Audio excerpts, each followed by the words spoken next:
Chers amis, je suis content de pouvoir ouvrir cette conférence franco-tchèque sur l'élection du chef de l'État. J'aimerais d'abord dire que je suis très heureux que cette conférence puisse passer ici, dans ce cadre très agréable d'atrium de Sèvres Institut. C'est un très bon cadre pour cette conférence.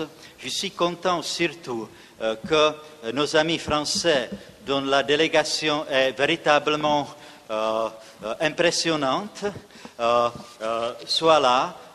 J'aimerais les accueillir très chaleureusement. Ils le savent bien.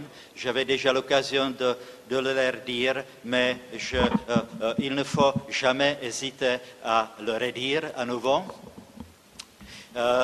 Ce qu'il faut savoir, c'est premièrement nos rapports avec nos amis français ne datent pas d'hier, c'est quelque chose d'assez suivi et certainement ça ne va pas s'arrêter là. Donc c'est quelque chose qu'il faut qu'on le dise. Deuxièmement, pourquoi ce thème? Ce thème s'est imposé à nos yeux parce que ce thème intéresse aussi bien nos amis français que nous-mêmes.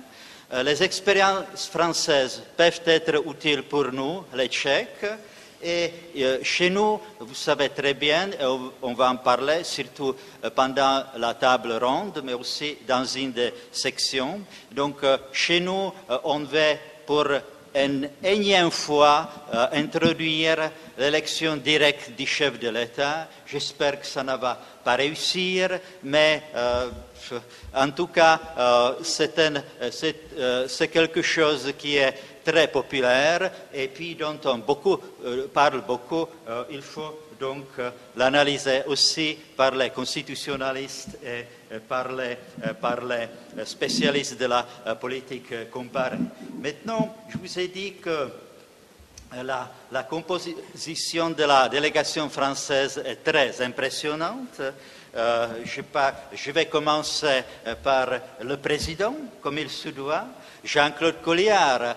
Professeur Jean-Claude Colliard est président de l'université Paris-Sorbonne, de l'université la plus prestigieuse en France. En plus, ce n'est pas n'importe quel président. Il a été de 1998 jusqu'à 2007 membre du Conseil constitutionnel. Il a été, pendant le mandat du président que les Français appelaient Dieu, donc François Mitterrand, il était son chef de cabinet, donc chef du cabinet de Dieu, c'est pas rien, me semble-t-il. Et en plus, c'est un grand constitutionnaliste et grand spécialiste de la politique comparée, notamment des régimes parlementaires. Je vois M. Brunswick qui me regarde avec plus attention encore quand je dis ceci. Donc, il ne faut pas parler seulement de lui parce que nous avons véritablement une composition extraordinaire, mais il y a quand même quelqu'un, une Française, qui est encore beaucoup plus importante que notre cher président. Et je suis sûr que notre cher président Colliard est tout à fait d'accord avec moi. Vous avez tous compris, je vais parler de Madame Françoise Mayer, directrice du CEFRES, qui représente le mieux la France. C'est celle qui est, selon la parole consacrée, la plus belle et la plus intelligente, à moins que ce soit dans l'ordre inverse, évidemment. Donc, j'espère que Madame Françoise Mayer va nous dire quelques mots, mais d'abord, je vais laisser parler Philippe Claret. Je m'excuse d'avance d'autres éminents éminents français que je n'ai pas présentés. Je pense qu'il y aura assez de temps lors de leur présentation dire quelques mots sur eux. Ils sont tous excellents, ce sont des amis. Je suis très heureux de vous inviter ici. J'espère que cela vous plaira. Enfin, ce qu'il faut dire aussi, je suis content que le public soit là. Et last but not least, le fait que nous pouvons traduire ce qui se dit, c'est grâce au soutien généreux de la Fondation Konrad Adenauer. Vous voyez, c'est une conférence franco-tchèque payée par les Allemands. À mon avis, c'est tout à fait symptomatique et en même temps tout à fait sympathique. Moi, je suis très heureux et je remercie vivement la Fondation Konrad Adenauer. Ce n'est pas la première fois, j'espère non plus la dernière fois, que cette fondation nous soutiendra. Eh bien, cher Philippe, la parole est à vous, mais n'oubliez pas, après votre mot d'ouverture, d'inviter celle qui est la plus belle et la plus intelligente. Merci, Miroslav Novák. Bien, mesdames et messieurs, chers collègues et chers amis, je voudrais effectivement dire tout le plaisir qui est le mien, qui est le nôtre, à tous ceux qui font partie de la délégation française. Et comme le disait à l'instant Miroslav Novák, ce séminaire s'inscrit dans le cadre d'une coopération privilégiée entre Sèvres Institut et l'Université Montesquieu Bordeaux IV. Cette coopération, elle a été initiée, je tiens à le souligner ici avec plaisir, elle a été initiée il y a déjà de longues années par le professeur Novák et le professeur Milacic, qui est ici présent. Et elle a été développée par de nombreuses missions d'enseignement que M. Novák a assurées à Bordeaux IV. Elle a même été institutionnalisée, cette coopération, puisque nous avons aujourd'hui, avec Sèvres Institut, un accord Erasmus qui permet à la fois un échange d'étudiants et un échange d'enseignants. Et puis nous avons également un accord de coopération en matière de recherche qui associe 3 partenaires, Sèvres Institut, le Centre Montesquieu de recherche politique et le GRECAP, parce que nous avons une structure fédérative à Bordeaux, et également un institut de recherche qui se trouve situé à Chisinau, la capitale de la Moldavie. Donc c'est vous dire que toutes ces structures de coopération nous permettent de la développer et d'assurer en quelque sorte la présence de la recherche francophone ici en République tchèque. Alors ce séminaire, il faut tout de même que je le dise, il est dû à l'initiative initiale de Miroslav Novák, qui, vous le disiez à l'instant, a souhaité réunir des spécialistes, juristes, politistes, pour réfléchir sur l'élection du chef de l'État. Je ne doute pas que nous aurons des échanges nourris et des débats sans doute passionnés sur ces questions. En tout cas, je tiens à vous dire que le souci a été celui de combiner l'analyse institutionnelle et l'analyse politique. Et naturellement, ces travaux feront l'objet d'une publication. Voilà ce que j'avais plaisir à vous dire. Et je vais donc m'acquitter de ma mission, qui est de passer la parole à Madame Françoise Meyer, directrice du CEFRES, et que j'invite peut-être à nous rejoindre ici.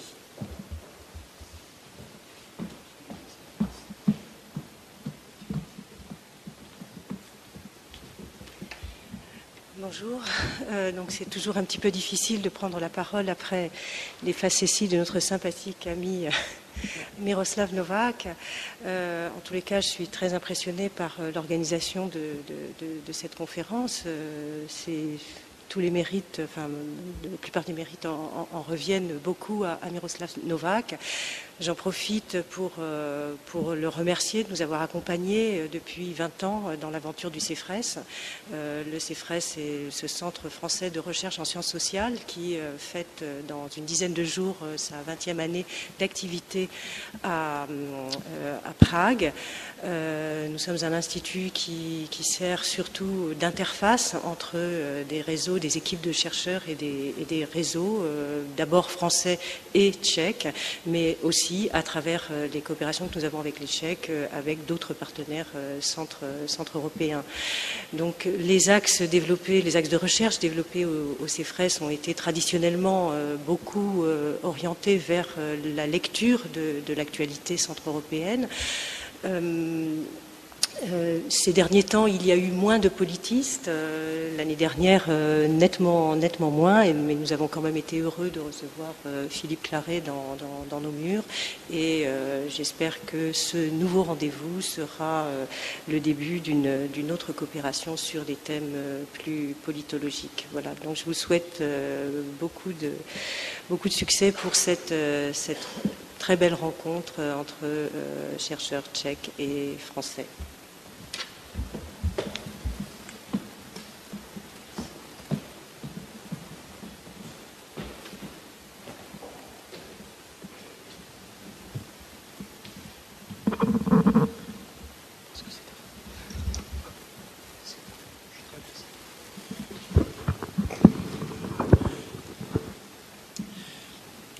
Bonjour à tous. Il m'appartient donc de présider cette première séance, ce que j'ai un peu de mal à faire après la présentation élogieuse de notre ami Novak, mais je vais essayer de m'en acquitter quand même. Je voudrais simplement dire le plaisir que j'ai à me retrouver à Prague, qui est une ville tout à fait admirable et on revient chaque fois avec bonheur. Et je voudrais remercier les organisateurs de ce colloque, c'est-à-dire Miroslav Novak et Philippe Claret pour ce qui est des individus, et les institutions, le Sèvres Institut et le CEFRES et l'Université de Bordeaux, Montesquieu, Bordeaux 4, avec son ancien président Jean Dubois de Gaudusson, que je retrouve avec plaisir, pour avoir eu cette idée avec le soutien de la Fondation Konrad Adenauer. Le sujet qui nous rassemble est un sujet qui est évidemment un petit peu au centre de nos préoccupations institutionnelles. C'est toujours la même histoire. Chacun pense que l'herbe est plus verte de l'autre côté de la vallée. Nous, au bout de 48 ans d'expérience, 49 ans d'expérience de l'élection du président au suffrage universel, il est de bon ton aujourd'hui dans les milieux informés de dire « Oh, finalement, ce n'était pas une très bonne idée, c'est pas terrible, mais on ne peut pas revenir là-dessus, donc il faut faire avec. » Et vous, puisque vous ne l'avez pas, vous vous posez la question de savoir s'il ne conviendrait pas de l'avoir. Et donc cet échange entre nous va être extrêmement intéressant puisque nous avons une expérience à vous proposer et vous avez des impatiences à nous signaler. Alors, la journée est divisée en plusieurs thèmes et tous se retrouvent. Le premier est donc pourquoi et quand élire le chef de l'État directement, avec l'intervention de François Frison-Roche, que je retrouve avec plaisir, puisque j'ai eu l'occasion de voir ses travaux sur les régimes semi-présidentiels dans l'Europe centrale, Philippe Claret, éminent spécialiste de ces régions, Miroslav Novak, déjà signalé, et le professeur Gerlock, dont je fais la connaissance avec plaisir. On m'a demandé d'être un président de séance, puisqu'il paraît maintenant, vu mon grand âge, que je préside tout ce qu'on peut présider, donc je vais présider cette séance avec rigueur, en demandant aux intervenants de ne pas dépasser un quart d'heure, mais un vrai quart d'heure, pas un quart d'heure académique, ce qui veut dire qu'au bout de 13 minutes, je donnerai des signes d'impatience, à 14 minutes, des signes de mauvaise humeur, et à 15 minutes, j'entamerai des représailles variées. Il y a des bouteilles d'eau, il y a des tas de trucs qui doivent pouvoir servir à abréger les souffrances de l'auditoire. Donc, si vous voulez bien, et sur ces bases-là, nous pouvons aborder la question pourquoi et quand élire le chef de l'État directement. Et si je respecte l'ordre du programme, c'est d'abord à François Frison-Roche que je donne la parole pour donc un quart d'heure dans les conditions indiquées ci-dessus. François.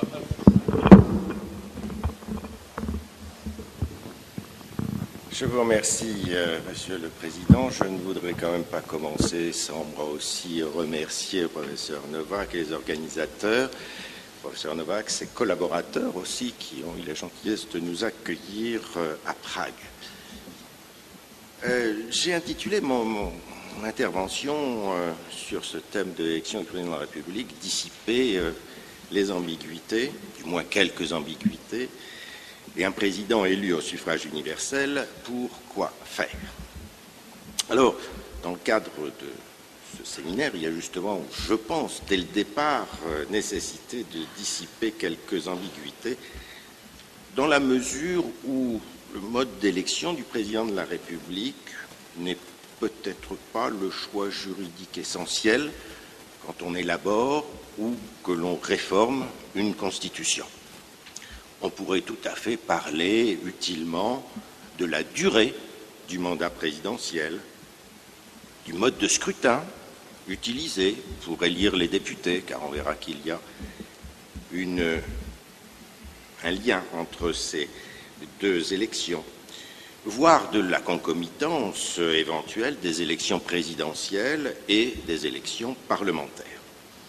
Tous ces éléments s'ils sont liés ensemble ou non, peuvent produire des résultats très différents. La véritable question qui se pose est de savoir exactement quel type de président on veut avoir.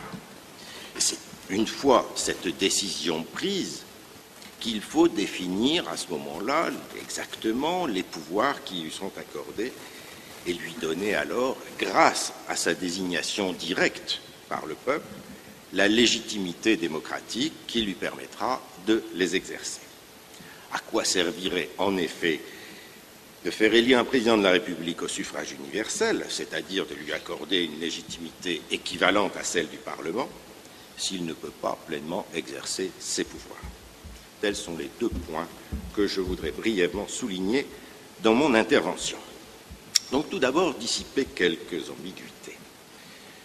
Pour ce qui concerne l'Europe, au moins, l'instauration de l'élection du président de la République au suffrage universel a plus souvent tenu du bricolage institutionnel que d'un choix doctrinal du partage du pouvoir exécutif. Il faut souvent se pencher justement sur la genèse des institutions pour comprendre les motifs de ce choix.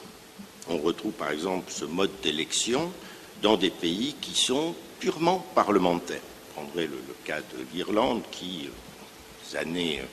milieu des années 30, a voulu s'émanciper de la Grande-Bretagne et il fallait donc donner au président de la République une légitimité républicaine qui soit au moins équivalente à la légitimité monarchique. Et c'est la raison pour laquelle les Irlandais ont choisi l'élection du président de la République au suffrage universel. Mais évidemment, l'Irlande étant dans la continuité du modèle parlementaire britannique, il était évident que l'Irlande continuerait à être gouvernée d'une certaine manière par système parlementaire. La même chose pour l'Islande, qui a elle aussi un président élu au suffrage universel, mais qui a, dans les milieu des années 40, voulu s'émanciper du Danemark et finalement, comme il fallait trouver un chef d'État, on a fait, parce que l'époque était quand même peut-être pas trop à la discussion, c'était quand même à la fin de la Seconde Guerre mondiale, et bien on a simplement transféré à un chef d'État les pouvoirs du monarque danois pour faciliter l'élaboration de la Constitution. Parfois, le choix de l'élection directe du président de la République est le résultat d'un blocage potentiel du futur système démocratique. Je voudrais juste citer rapidement le cas du Portugal, qui, vous savez, a été, au milieu des années 70, débarrassé de son système autoritaire par les militaires qui avaient instauré un Conseil de la Révolution, qui avait vocation à, finalement, surveiller la mise en place des institutions démocratiques. Le Parti socialiste portugais ayant gagné les élections, au départ, le Parti socialiste portugais souhaitait l'élection du président par le Parlement. Mais un président élu par le Parlement aurait été évidemment sous la coupe du Conseil de la Révolution. Et donc le Parti socialiste portugais a trouvé l'astuce de donner à un président la légitimité populaire pour pouvoir justement être supérieur à une légitimité militaire, même si elle est révolutionnaire. L'histoire a indiqué que le Parti socialiste portugais a eu l'intelligence aussi d'avoir comme candidat un ancien général, ce qui quand même facilitait aussi beaucoup les choses à cette époque. Et on pourrait trouver d'autres exemples. Dans la plupart des pays d'Europe post-communiste, dans lesquels le président de la République est élu au suffrage universel, ce choix fut déterminé, il faut le rappeler, dans un contexte de grande incertitude politique et souvent même d'angoisse. Donc, par la volonté de ne pas accorder tous les pouvoirs à un seul camp et à un seul homme. Tous les acteurs de la transition voulaient un régime parlementaire, mais ils en redoutaient les conséquences, ils redoutaient les conséquences induites par ce modèle parlementaire à la britannique ou à l'allemande, c'est-à-dire dans lequel finalement il n'y a qu'un seul décideur politique, qu'il s'appelle Prime Minister ou chancelier, ce dernier étant soutenu par une majorité au Parlement. Et donc au moment des tables rondes ou de l'élaboration des constitutions, il y a eu des négociations. Parce que aussi, à l'époque, les résultats des futures élections démocratiques n'étaient pas écrits à l'avance. Alors souvent, les anciens communistes craignaient l'arrivée d'une opposition radicale. Et quant à l'opposition, elle craignait aussi le retour au pouvoir des communistes. Donc, les constituants ont souhaité ce que l'on appelle en France finalement la cohabitation, c'est-à-dire un exécutif partagé dans lequel l'un des acteurs, le président par exemple, pouvait éventuellement limiter ou contrecarrer les ardeurs de l'autre acteur politique, le Premier ministre. J'indique, mais vous savez évidemment que les pays ayant choisi l'élection directe du président de la République au suffrage universel, c'est-à-dire finalement un modèle d'exécutif bicéphale, sont majoritaires en Europe post-communiste. Aujourd'hui, avec la République tchèque qui réfléchit, 2 autres pays au moins réfléchissent aussi à la transformation de leur constitution pour faire élire leur président directement. Je rappelle que la Moldavie, par exemple, la République de Moldavie, a depuis 2 ans et demi une absence de président de la République parce que justement le Parlement n'arrive pas à se mettre d'accord sur l'élection d'un président. Bon, pour une jeune démocratie, ne pas avoir le chef d'État, cela peut poser problème. Et un autre pays, le Kosovo, qui a pourtant, lui, été, j'allais dire, largement inspiré par la doctrine occidentale, est aussi en train de réfléchir à l'élection directe de son président. Alors, tous les présidents ne disposent pas des mêmes pouvoirs.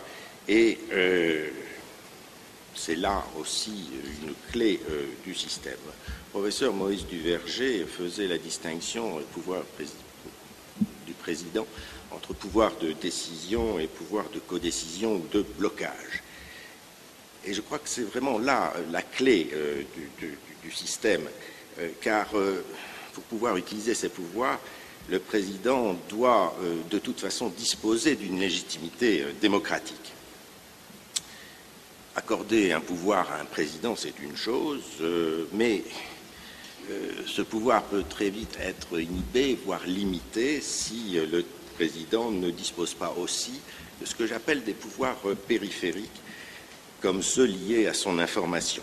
le cas du président lituanien qui, d'après la constitution lituanienne, règle les principales questions de politique étrangère et, de concert avec le gouvernement, met en œuvre la politique étrangère, s'il veut exercer ce pouvoir, il faut qu'il dispose de l'information. Et donc, il est indiqué dans la constitution lituanienne que le président dispose notamment des sources d'information par l'intermédiaire des services de renseignement. Quand on est aussi le chef des armées, si on veut véritablement exécuter cette mission, il faut être informé. Alors j'en viens maintenant à mon deuxième point dans les 5 minutes qui me restent, Monsieur le Président. Accorder des pouvoirs réels et le faire au Président de la République et le faire élire au suffrage universel, c'est un choix que je qualifierais quand même de doctrinal. Évidemment, on peut discuter des différents pouvoirs qui sont accordés, mais il faut savoir exactement ce que l'on veut comme président. Est-ce que l'on souhaite un président symbolique, un président régulateur ou arbitre, ou un président décideur?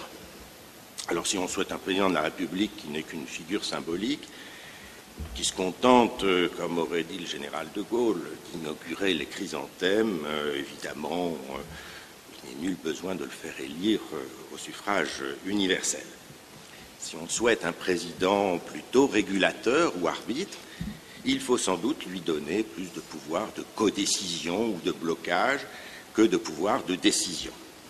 Par contre, si l'on souhaite un président décideur, eh bien c'est l'inverse, peut-être lui donner plus de pouvoir de décision que de pouvoir de codécision ou de blocage. Mais là encore, l'énumération des pouvoirs n'est pas si important que cela. Encore faut-il que le président de la République ait une capacité à agir sur le plan politique.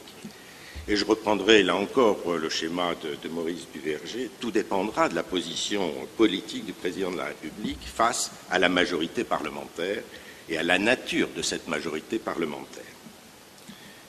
Le président de la République sera-t-il le chef de la majorité ou sera-t-il un opposant à la majorité ou un simple membre de la majorité ou encore comme un acteur neutre? Cette majorité parlementaire sera-t-elle justement composée d'un seul parti, d'une coalition avec un parti dominant, d'une coalition équilibrée ou d'une quasi-majorité, voire même d'une absence de majorité, car cela peut se trouver. Tout dépend, finalement, pour qu'un président de la République élu au suffrage universel puisse jouer un certain rôle, de sa position par rapport à la majorité. Et on voit donc que le mode d'élection, le mode de scrutin des parlementaires est une variable importante dans la construction globale.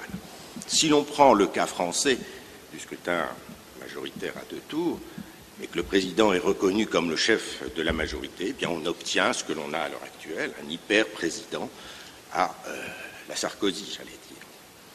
On voit que la concomitance aussi de la durée des mandats entre durée du mandat présidentiel et durée du mandat parlementaire peut amplifier ce rôle d'hyper-président.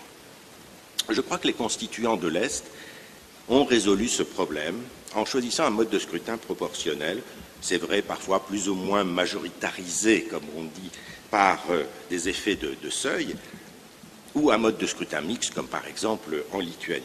Et à part l'exception bulgare du début des années 90, où avec un mode de scrutin proportionnel, un parti a pu obtenir une majorité absolue, tous les autres pays ont empêché que leurs présidents deviennent des présidents décideurs à la française. Finalement, ils ont eu un président plutôt arbitre, et c'est ce qu'ils souhaitaient finalement. Alors je conclurai mon propos, Monsieur le Président, je respecterai à la seconde le délai qui m'est imparti, en indiquant que finalement, c'est à l'opinion publique de décider en dernier ressort à la fois du rôle du président de la République et de son mode d'élection. Le professeur Novak indiquait que l'opinion publique tchèque est en faveur de ce mode d'élection. Je pense que, pour ma part, c'est une bonne chose qu'elle se soit appropriée cette conception des institutions. Et puis, finalement, quel que soit le résultat, je pense que le peuple a toujours raison et que donc on verra le moment venu quand la chose sera présentée Ocek. Merci de votre attention.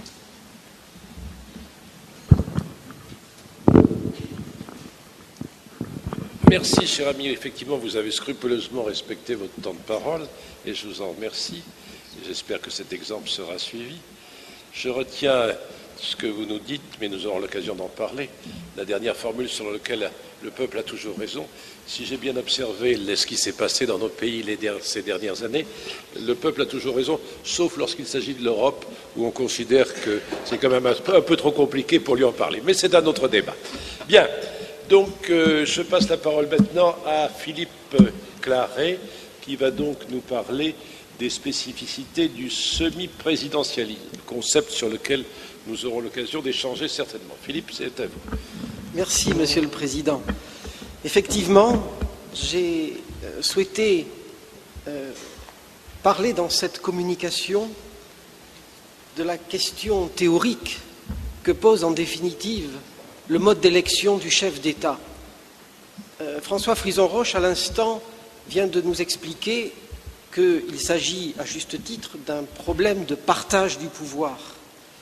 Et ce que je souhaiterais faire, c'est aller dans des perspectives plus générales et forcément plus théoriques pour souligner précisément ce que j'ai voulu appeler, tout en sachant que cela provoquera un débat entre nous, les spécificités du semi-présidentialisme. Nous savons tous que si l'on a une vision institutionnelle de la question du mode d'élection du chef de l'État, eh bien, il y a le mode traditionnel, celui qui est d'usage courant dans les démocraties parlementaires européennes à forme républicaine, c'est l'élection indirecte. Et puis, il y a un mode plus inhabituel en Europe occidentale, mais comme François le rappelait à l'instant, qui est devenu plutôt dominant aujourd'hui en Europe centrale et orientale. C'est l'élection directe ou populaire, l'élection au suffrage universel. Mais au-delà de cette vision, de cette réflexion purement institutionnelle, il me semble que la question qui est posée est celle, en définitive, de la désignation des autorités exécutives. Et j'emploierai ici le mot qui est volontiers celui employé par les spécialistes anglo-saxons lorsqu'ils parlent d'exécutif gouvernemental, au sens de government, bien sûr. Et de ce point de vue, nous savons que dans les démocraties parlementaires européennes, l'exécutif est nécessairement dualiste, c'est un héritage de l'histoire du parlementarisme.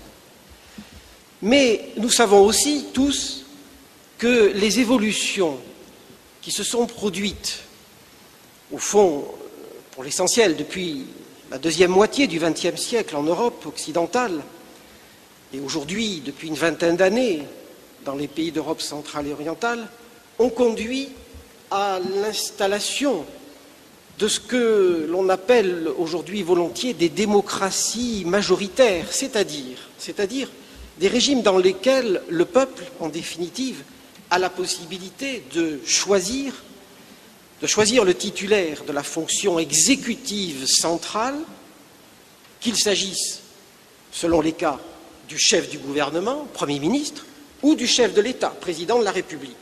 Et si le peuple a la possibilité de le choisir, n'oublions pas qu'il doit avoir aussi, naturellement, la possibilité de mettre un terme à son mandat lorsque, précisément, on est au terme du mandat.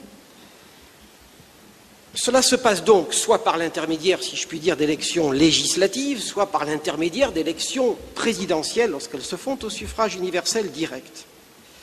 Et cela nous montre bien, et c'est là que je voulais en venir, cela nous montre bien qu'il y a au fond une polarisation dans les démocraties parlementaires européennes, une polarisation à la fois de l'action et de la réflexion pour nous sur l'exécutif, sur le pôle gouvernemental, cela est bien connu. Cela a été analysé depuis longtemps. On a d'ailleurs parlé d'une présidentialisation de l'exécutif gouvernemental.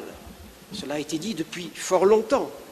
Et précisément, je voudrais, moi aussi, parce que cela a été fait tout à l'heure par François Frison-Roche, faire référence à Maurice Duverger, qui, dans un article, après tout, qui n'est pas si vieux que cela, qui a été publié en 1996 à la revue Pouvoir, n'hésitez pas à utiliser l'expression au pluriel des monarchies républicaines. Les monarchies républicaines, c'est le titre même de cet article. Des monarchies qui prennent aujourd'hui deux visages, et je garderai le vocabulaire de Duverger, le visage du régime néo-parlementaire et le visage du régime semi-présidentiel. Régime néo-parlementaire, lorsque on a affaire, en définitive, à des démocraties où c'est le couple majorité parlementaire, gouvernement avec son chef, le Premier ministre, qui tient le pouvoir et l'essentiel du pouvoir exécutif. Ça, c'est le régime néo-parlementaire. Régime semi-présidentiel, précisément, lorsque le chef de l'État, évidemment, est élu au suffrage universel direct, et si, de surcroît, il a des pouvoirs importants, alors, effectivement, c'est lui le chef réel de l'exécutif.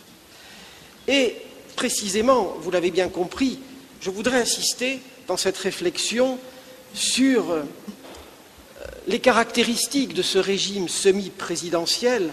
Nous savons que, pour aller vite, elles résident précisément, en tout cas elles sont regardées par les spécialistes comme résidant dans l'élection populaire du chef de l'État, quelle que soit l'importance de ses pouvoirs et quelle que soit aussi la situation qui est celle du chef du gouvernement. Et de ce point de vue, nous le savons tous, l'exemple français, celui de la Ve République, est sans doute l'exemple type, peut-être même le prototype. Alors, je sais bien qu'il y a beaucoup de controverses sur le régime semi-présidentiel. S'agit-il d'une catégorie spécifique ou pas? Je ne vais pas rentrer ici, faute de temps, dans ce débat.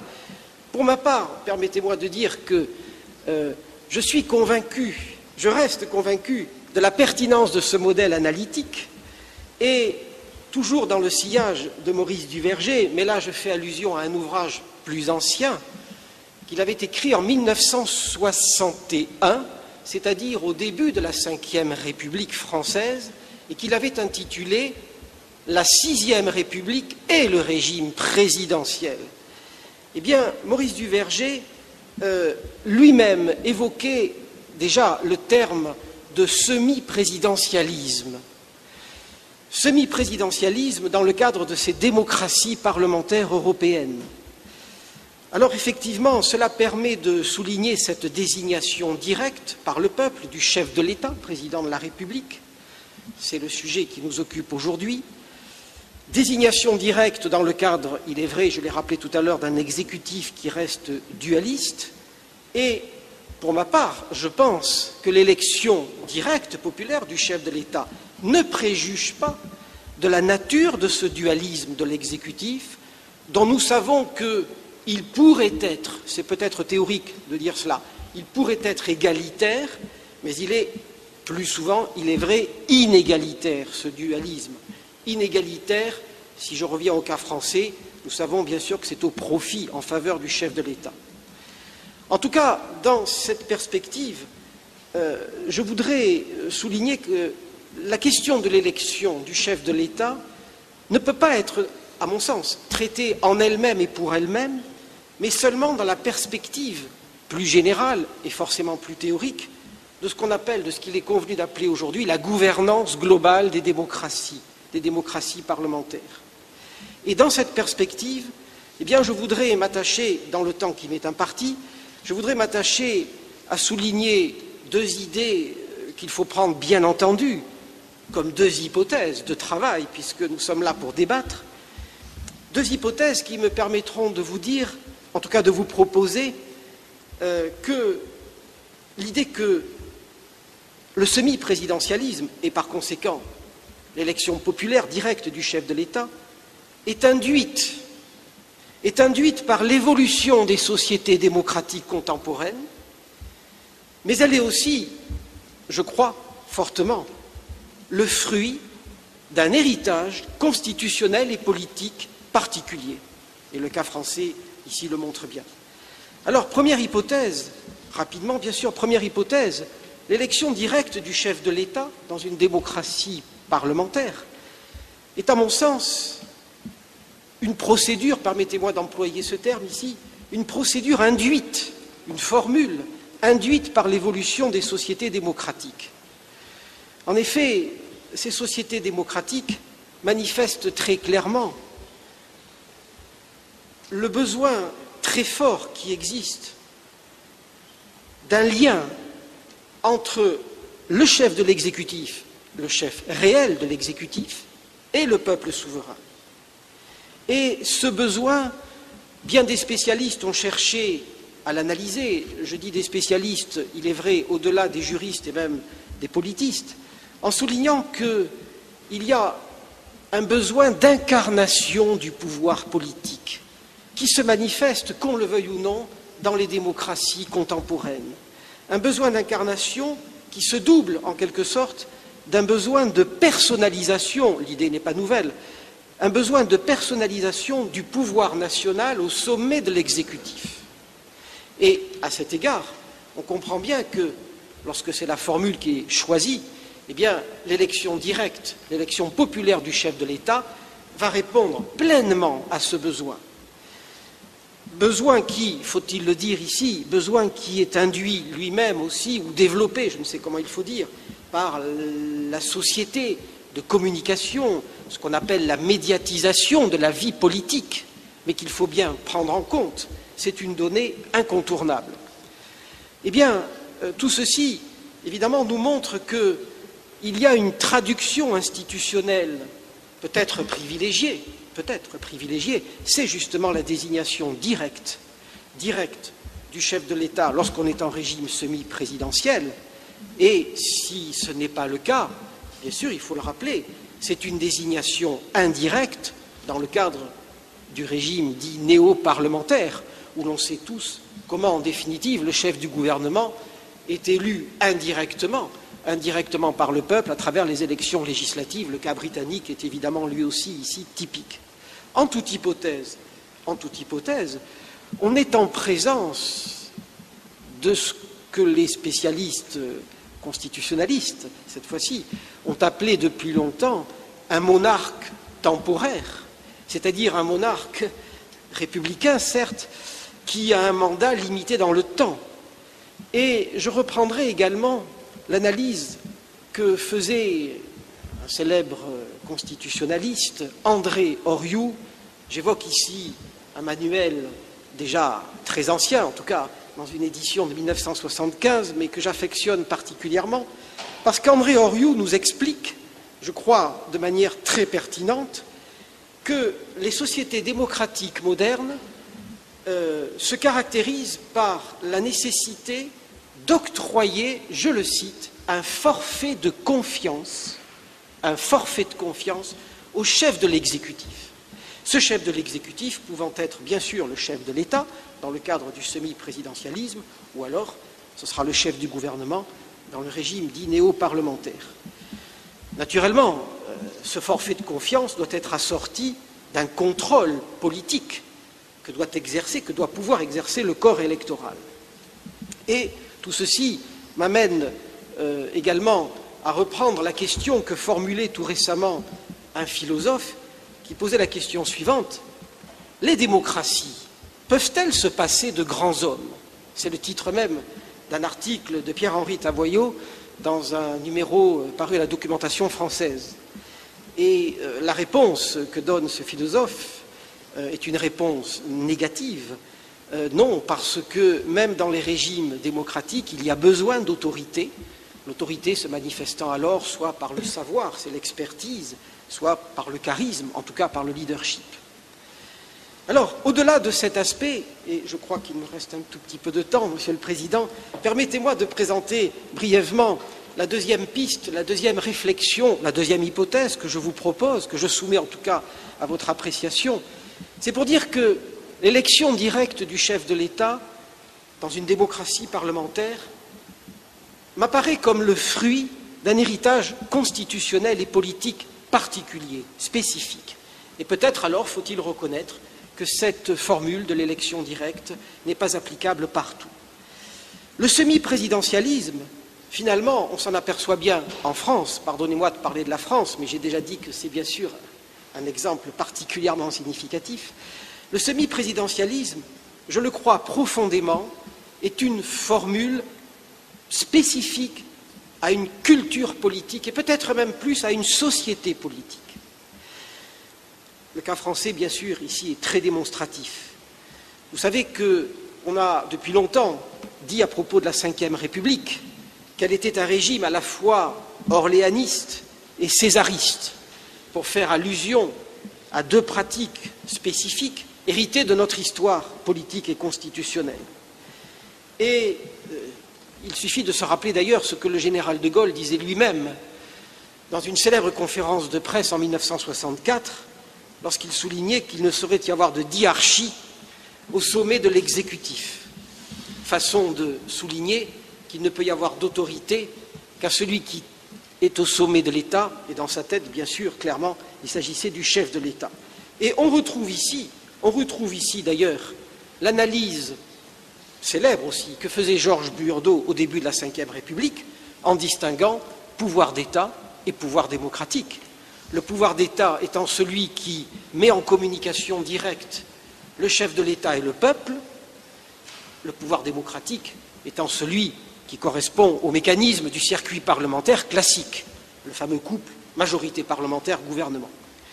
Alors, bien sûr, et je vais en terminer, Monsieur le Président, l'exception française, celle que beaucoup se plaisent à souligner en France et à l'étranger, l'exception française, c'est vrai, résulte d'un état d'esprit et de pratiques peut-être particulières, pratiques françaises particulières, quant au parlementarisme dualiste. Quant au parlementarisme dualiste, le temps me manque, mais c'est vrai qu'il faut se souvenir quelle a été cette expérience du parlementarisme dualiste en France pour comprendre que ce que j'appellerais, permettez-moi cette expression, le présidentialisme à la française peut prendre en définitive, je le dis rapidement, des visages différents. Il peut s'agir d'un présidentialisme absolu, il peut s'agir d'un présidentialisme limité, il peut enfin s'agir d'un présidentialisme bloqué. Et l'un de nos présidents, précisément François Mitterrand, a fait l'expérience de tous ces types de présidentialisme. C'est la richesse des deux mandats qu'il a exercés. En conclusion, vous l'avez tous compris, j'ai voulu, dans la perspective des débats qui seront les nôtres aujourd'hui, vous donner deux hypothèses qui, j'en suis bien conscient, appellent, sinon des oppositions, du moins des critiques et des objections. Et j'ai voulu, bien sûr, souligner l'intérêt du semi-présidentialisme dans une démocratie parlementaire moderne aujourd'hui en Europe. Merci pour votre attention. Merci Philippe. Effectivement, vous avez tenu aussi votre temps de parole. Après deux interventions de la partie française, deux interventions de nos amis tchèques, et tout d'abord Miroslav Novák sur l'élection directe du chef de l'État, quand et pourquoi? C'est une question qui... je suis curieux d'entendre la réponse. À vous, cher ami. Merci, Monsieur le Président. Les présidents, les chefs de l'État, sont successeurs des monarques. Aujourd'hui encore, il y a pas mal de monarchies, 9, si je ne compte pas le cas spécial de Liechtenstein, n'est-ce pas, dont 8 sont en Europe, et en dehors de l'Europe, c'est le Japon. Toutes les monarchies parlementaires actuelles, ont une très bonne réputation, je le souligne. Bon, venons-en au président, n'est-ce pas, successeur des monarques.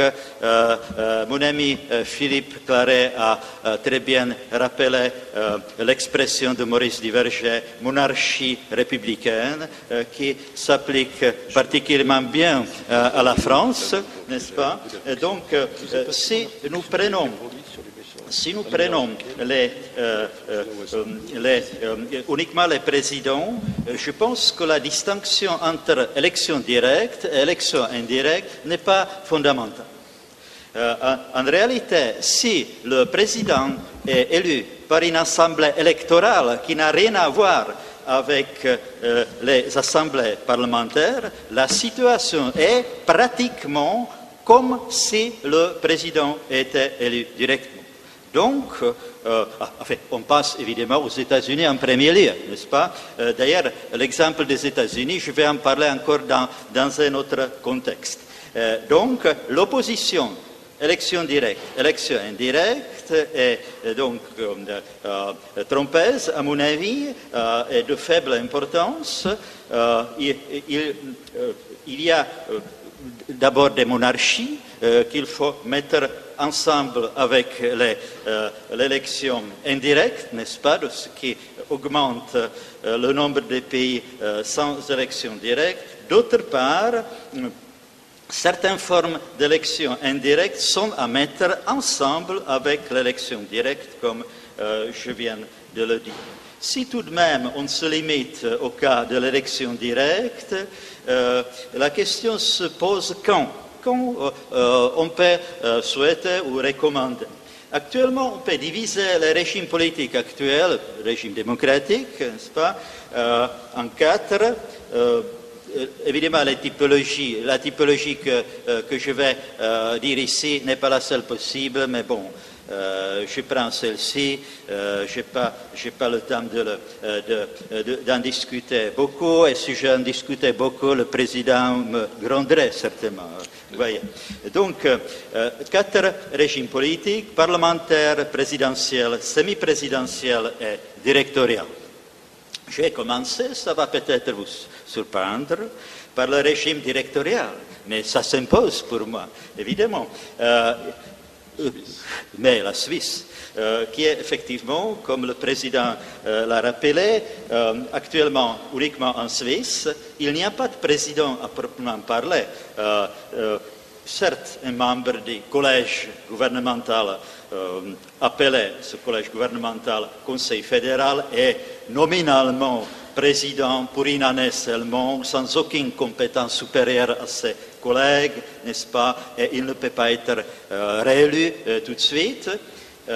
Malgré cela, un parti gouvernemental suisse, Union démocratique du centre, donc un parti qui est très connu, dont le représentant le plus connu est M. Blocher, n'est-ce pas, qui a réussi ce que très peu de monde a réussi en Suisse, c'est-à-dire d'être ministre qui n'a pas été réélu. C'est dans l'histoire suisse vraiment un des 3 cas seulement, si mes souvenirs sont bons. Donc une grande exception. Donc son parti a quand même lancé l'idée d'élection directe des conseils fédéraux. Je n'ai pas le temps, je dirais que c'est absolument absurde parce que d'abord, c'est contraire à l'esprit consensuel de la Suisse et c'est contraire également au fédéralisme suisse. Donc ça n'a aucun sens, c'est du pur populisme. On voit ici, sur l'exemple de la Suisse, déjà ce qui est typique pour les discussions sur l'élection directe, c'est justement cette question du populisme et je rappelle aussi cette question du fédéralisme qui est important parce que lorsqu'on est en présence d'une fédération, l'élection directe du chef de l'État est, à mon avis, à déconseiller. Ça va mal avec le fédéralisme. Pour cette raison, j'ai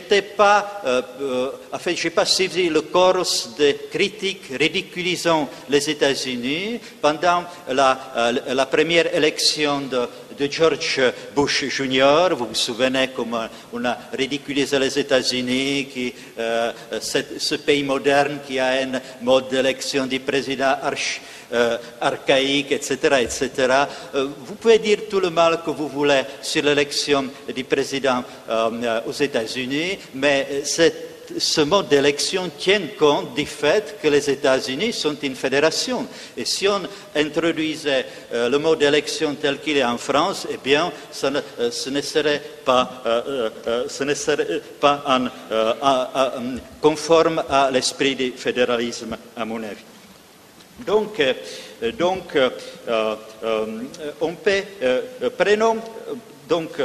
nous avons donc pris le régime présidentiel, nous pouvons maintenant prendre le régime présidentiel et semi-présidentiel. Donc, je répète, on peut recommander l'élection directe du président dans ce régime s'il ne s'agit pas d'une fédération. Donc là, il y a une autre limitation. Venons-en au régime parlementaire dont la République tchèque fait également partie, je le rappelle. L'élection directe du chef de l'État est un élément étranger au sein du régime parlementaire. J'ai tellement de fois exposé les arguments que je n'ai même pas envie de les répéter. Je pense que ces arguments seront dits autour des discussions et aussi à la table ronde. Mais en tout cas, dans le régime parlementaire, l'élection directe du chef de l'État est un élément étranger et les arguments contre ne sont pas du tout convaincants et je signale à nos amis français que la communauté tchèque des spécialistes de politique comparée est unanime contre l'introduction de l'élection directe du président de la République. Je ne connais aucun spécialiste tchèque de politique comparée qui conseillerait d'introduire l'élection directe du chef de l'État. Donc, il y a une belle unanimité et je peux vous assurer que dans d'autres questions, nous ne sommes absolument pas unanimes, là même divisés par beaucoup de clivages, comme on dit, n'est-ce pas? Donc ça, c'est plutôt là. Maintenant, il y a aussi la question quel mode d'élection directe? Si on déjà accepte le principe d'élection directe du chef de l'État, il n'est pas indifférent quelle élection directe, donc quel scrutin on choisit. Je n'ai pas beaucoup de temps, je vais diviser ces possibilités seulement en deux. D'un côté, le scrutin majoritaire à un seul tour, contre scrutin majoritaire à deux tours, d'un côté. De l'autre côté, scrutin majoritaire à majorité relative et scrutin majoritaire à majorité absolue. À mon avis, si j'avais le temps, mais je ne l'ai pas, et le président est d'accord avec moi, si j'avais le temps, je vous expliquerai pourquoi je considère cette deuxième distinction comme plus importante. C'est-à-dire la distinction scrutin majoritaire à majorité relative contre scrutin majoritaire à majorité absolue. Je vais prendre comme exemple la France. En France actuelle, vous savez que le scrutin majoritaire à deux tours, on a aussi bien pour l'élection du chef de l'État que pour l'élection à la Chambre basse. Mais ce qui les distingue, et ça à mon avis c'est important, pour la Chambre basse c'est quand même le scrutin majoritaire à majorité relative, tandis que pour l'élection présidentielle c'est le scrutin majoritaire à majorité absolue. Et là, je vais tout de suite à l'essentiel parce que j'ai peu de temps. Pour ce qui est des élections présidentielles, le scrutin majoritaire à majorité relative est absolument à déconseiller. L'exemple tragique du Chili d'Allende est là pour nous le rappeler. Et peu importe si c'est à un tour ou à deux tours, si c'est à majorité relative, eh bien c'est absolument à déconseiller. Il y a quand même un parti en République tchèque qui a essayé de proposer, qui a longtemps proposé ce mode d'élection du président de la République à majorité relative, d'abord à un tour, devant l'impossibilité de l'imposer aux autres, ils ont décidé de changer et de proposer donc le mode d'élection majoritaire à deux tours, mais aussi à majorité relative, et de façon hypocrite, ils ont appelé ça le mode français d'élection, et en se gardant bien de préciser que c'est certes le mode français, mais pas le mode français d'élection du chef de l'État, mais d'élection des députés de la Chambre basse. Donc, il est fortement déconseillé d'élire le président à majorité relative. En conclusion, seulement lorsque nous sommes en présence des régimes présidentiels et semi-présidentiels, et en même temps, lorsque nous ne sommes pas en présence du fédéralisme, l'élection directe est à recommander. Pourquoi maintenant cette revendication d'élection directe est tellement présente? Vous savez, c'est un peu à l'esprit du temps. Moi, je le déplore plutôt. C'est d'ailleurs lié à beaucoup de confusion. Par exemple, on considère que l'élection directe du chef de l'État, ça fait partie de la démocratie directe. C'est tout à fait absurde. Ça ferait partie de la démocratie directe uniquement si le président élu avait le mandat impératif, ce qui n'est pas le cas. Donc, l'élection directe du chef de l'État, ce n'est aucune démocratie directe, n'est-ce pas? Mais expliquer ça aux gens, en fait, c'est très difficile. C'est quelque chose de populaire, la même chose qu'en Suisse, c'est-à-dire on ne considère pas la logique des institutions, la logique du système, et on prend quelque chose qui est populaire, sans tenir compte que les spécialistes sont quasiment unanimes contre, et puis on en parle. Mais je pense tout de même, bon, j'anticipe, j'espère que je ne me trompe pas, j'espère quand même que le président tchèque ne sera pas élu directement, qu'en fait on le prend, on en parle, et puis c'est les paroles d'une chanteuse française et égyptienne, Dalida, qui me viennent à l'esprit, parole, parole, parole. Donc j'espère qu'on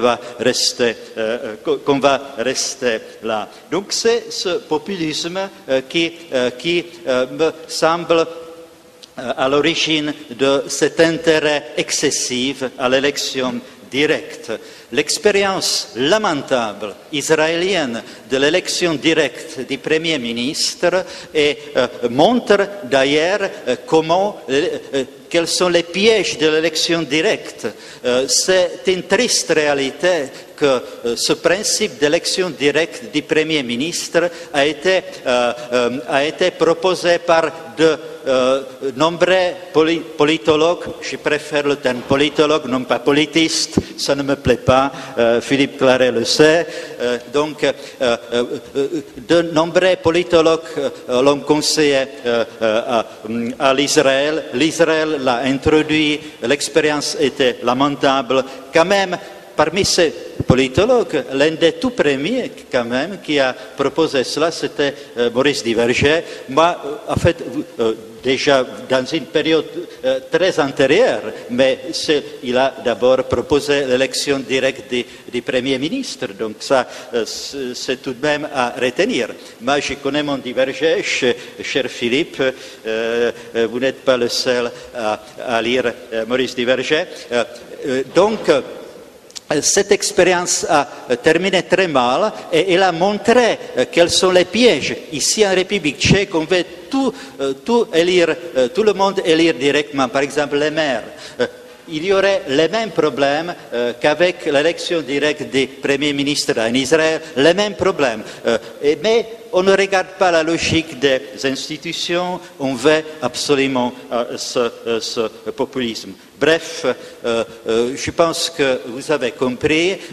J'espère que je n'ai pas dépassé de beaucoup le temps qui m'a été imparti. L'élection directe est vraiment à conseiller seulement dans certains cas spéciaux et puis pour le reste, il faut mieux s'abstenir. Merci de votre compréhension. Merci. Non, vous n'avez pas dépassé de beaucoup, mais d'un tout petit peu quand même. Donc, ce ne sera pas le cas de l'intervenant suivant. Je me suis emporté. Mais non. C'est 2 minutes, on n'en fera pas une affaire. Et donc, je donne la parole au professeur Gerlock. Děkuji, vážený pane předsedající, kolegyně a kolegové, dámy a pánové, vážení přítomní. Musím zahájit poděkováním a 2 omluvami. Poděkování směřuje samozřejmě panu profesoru Novákovi. Jsem velmi rád, že zde mohu vystoupit v tomto prestižním setkání, které se týká problematiky, která je v České republice nyní aktuální. A pokud jde o omluvy, omlouvám se, že jako jediný nebudu hovořit francouzsky. A omlouvám se také, že vzhledem k časovým možnostem vystupuji již v prvním bloku, ačkoliv ten příspěvek alespoň z části zasahuje už do tématu 3. bloku. Ale budu se snažit hovořit přece jenom i z části obecněji, nejenom o České republice. Nicméně můj příspěvek je nazván Přímá volba prezidenta České republiky pro a proti. A samozřejmě řada zajímavých argumentů i nyní už zazněla, takže na ně budu navazovat. Nejprve velmi krátce bych se podíval na tu problematiku pro a proti přímé volbě prezidenta České republiky z hlediska personálního substrátu. To znamená z hlediska toho, kdo je pro tuto volbu a kdo proti. Pan profesor Novák už připomněl, že podporují tuto myšlenku zejména voliči, občané České republiky. V průzkumech se uvádí asi 70% podpora, někdy i vyšší. Každopádně je to stav poměrně již setrvalý a přesvědčivý. Formálně, zdá se říci, podporují tuto volbu i politici, představitelé relevantních politických stran. Také je třeba připomenout, že už v Poslanecké sněmovně je návrh ústavního zákona, který má změnit ústavu, pokud jde o otázku způsobu volby prezidenta republiky. Ovšem je třeba říci, že tady už je ta situace složitější, než pokud jde o občany, protože podle mého názoru je zjevné, že rozdíl je zejména mezi poslanci a senátory. Máme dvoukomorový systém a změna ústavy vyžaduje kvalifikovanou většinu v obou komorách parlamentu. A zdá se, že v Senátu bude obtížné takovouto většinu najít. To má určité věcné důvody, ale vedle toho je zřejmé, že by došlo v důsledku přímé volby ke snížení pozice Senátu a zřejmě by tedy otázka přímé volby vyžadovala určité kompenzace ve prospěch posílení některých pravomocí Senátu, aby s přímou volbou souhlasil. Já jsem byl přizván jako odborník jednání pracovní komise představitelů 4 politických stran, Občanské demokratické strany, TOP 9 a Věcí veřejných, které tvoří koalici vládní, a sociální demokracie. A na tomto jednání prakticky senátoři nebyli až na jednu výjimku účastní. Čili bylo zřejmé, a teď je to, myslím, i veřejně přiznáváno, že s představiteli Senátu nebyla tato věc speciálně probírána. S přítelem Novákem jsme vystupovali v Senátu parlamentu před několika měsíci na jaře a tam je zřejmé, že ta atmosféra je rezervovaná k této myšlence.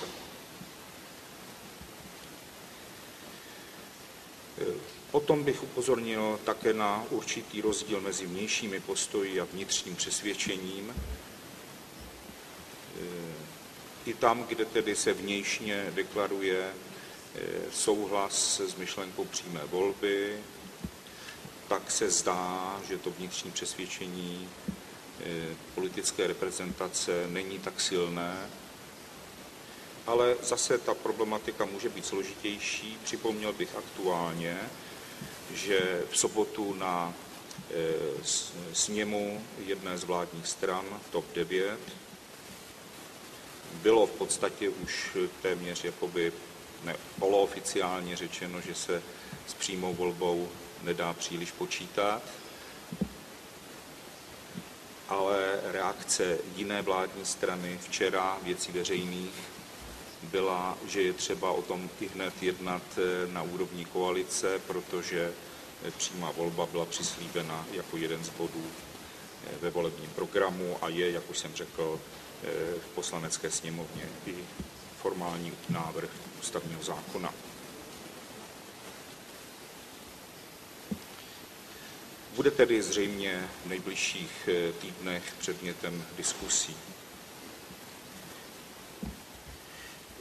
Pokud jde o to personální hledisko, proti přímé volbě jsou zřejmě všichni politologové, bylo to i tak prezentováno na té konferenci v Senátu parlamentu a řekl bych, že i významná část, možná i většina ústavních právníků. Nakonec naši kolegové z Francie to zřejmě uvidí ještě přímo v rámci kulatého stolu odpoledne, kde kolegové Kysela i Kubák jsou v této věci rezervováni, nakolik znám jejich názory. A teď se dostávám k tomu věcnému hledisku pro a proti, takže pokud jde o ty argumenty pro, uvádí se v podstatě 3. Především, že tím dojde k rozšíření přímé demokracie. To samozřejmě je sporné, protože samozřejmě je třeba především namítnout, že přímá volba a přímá demokracie nespadají v jedno. Přímou demokracií se obvykle rozumí možnost přímo rozhodovat o určitých otázkách meritorně, když to tady jde jenom o způsob legitimizace. Je jasné, že tedy prezident republiky by pak rozhodoval, nikoli občané. Ale pan profesor Claret připomněl, že jde i o otázku určitého osobního sepětí občanů a hlavy státu, že také žijeme vlastně v období mediální společnosti a my sami jsme se stali svědky, zejména při poslední volbě, že i když je volba v parlamentu, tak jsou pokusy měnit už jakousi kvazi přímou volbu. To znamená, ve veřejném mínění se vytváří prostě snaha nějak do toho zasahovat. Ti kandidáti jsou zváni do televize, jsou jaksi tlačení k tomu, aby jezdili na jakési předvolební shromáždění třeba a podobně. Čili už to pak ztrácí tedy ty rysy parlamentní volby, která není takto medializována. Druhý takový argument, oslabení partiokracie.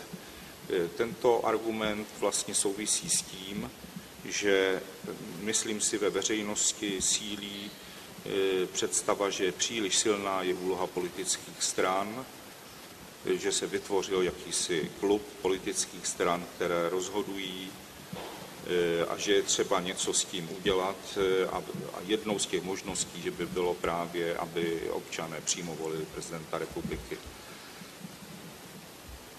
Zase samozřejmě je třeba říci, že samo o sobě tento efekt je jaksi sporný, ale nepochybně lze ho chápat jako určitý prvek, který by mohl takto působit, ale známe ze zkušeností, že je obtížně představitelné, že by prezidentem republiky byl zvolen někdo, kdo nemá podporu decizních stran nebo alespoň jedné z nich.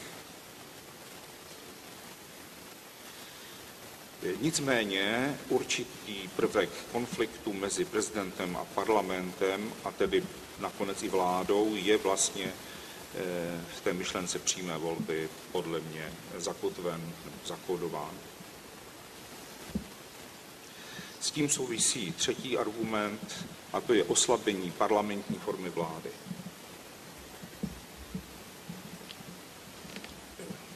Představa politiků u nás je, že by se forma vlády neměla měnit a často se uvádí příklady států, kde přímá volba vedla maximálně tedy tomu neoparlamentarismu, jak to bylo, myslím, správně označeno, ale nevedla k přechodu k poloprezidentskému systému z nejbližších států, třeba Polsko nebo Slovensko, ale mohli bychom samozřejmě uvádět více. Oslabení parlamentní formy vlády je ovšem některými vítáno a v podstatě to souvisí právě s tím, že chápou tento systém jako příliš preferující politické strany a vedle určitých prvků posilování přímé demokracie nebo posilování samosprávy a podobně právě s přímou volbou spojují nějakou možnost oslabení úlohy politických stran nebo určitého okruhu politických stran, přesněji řečeno, protože jde vlastně o ty politické strany, které se etablovaly a které hrají rozhodující roli. Zatím se skrývá i určitá kritika, že často tyto strany jsou spojeny s lobbysty a nějakým způsobem je podezření, že jsou ovlivňovány jejich rozhodnutí mimo vlastní politický systém. Protiargument se týká právě té otázky oslabení parlamentní formy vlády. Čili zejména politologové i ústavní právníci toto kritizují podle mého názoru z toho hlediska, že to není dobré, že přímá volba vede k oslabení parlamentní formy vlády, je určitým cizorodým prvkem. Skutečně je třeba říci, že ona přináší určité rysy neoparlamentní formy, ale já bych upozornil na jednu věc, že neoparlamentarismus je spojen podle mě zejména s úlohou ústavních soudů a typicky v České republice je ústavní soud velmi silný a ten klasický trojúhelník parlament, prezident republiky, vláda, po případě tedy i monarcha, že v monarchistické formě vlády místo prezidenta republiky, ten je vlastně narušen ústavním soudnictvím, které v té tradiční podobě parlamentarismu buď vůbec nebylo, nebo bylo velmi, velmi slabé. Takže by se dalo mluvit o tom, že by to byl další posun v parlamentní formě, ale nikoli úplně první. Samozřejmě je otázka potom pravomocí, nakolik by se posunoval i k poloprezidentskému systému. V této souvislosti, myslím, není u nás již sporný způsob volby prezidenta republiky, tak jak tomu bylo dříve. Pan profesor Novák uváděl ty způsoby, ale dnes zdá se, že by byla shoda na tom, že to je systém absolutní většiny, to znamená, zvolen je ten kandidát, který získá nadpoloviční většinu platných odevzdaných hlasů, s tím, že nezískali žádný z kandidátů takovouto většinu, koná se druhé kolo, do kterého postupují dva nejúspěšnější kandidáti a je zvolen ten, který získá více hlasů. Čili víceméně tradiční systém, jako známe z řady států. Dříve byly snahy tam spíše hledat nějaké jiné ještě řešení, ale myslím si, dnes už toto není příliš silné.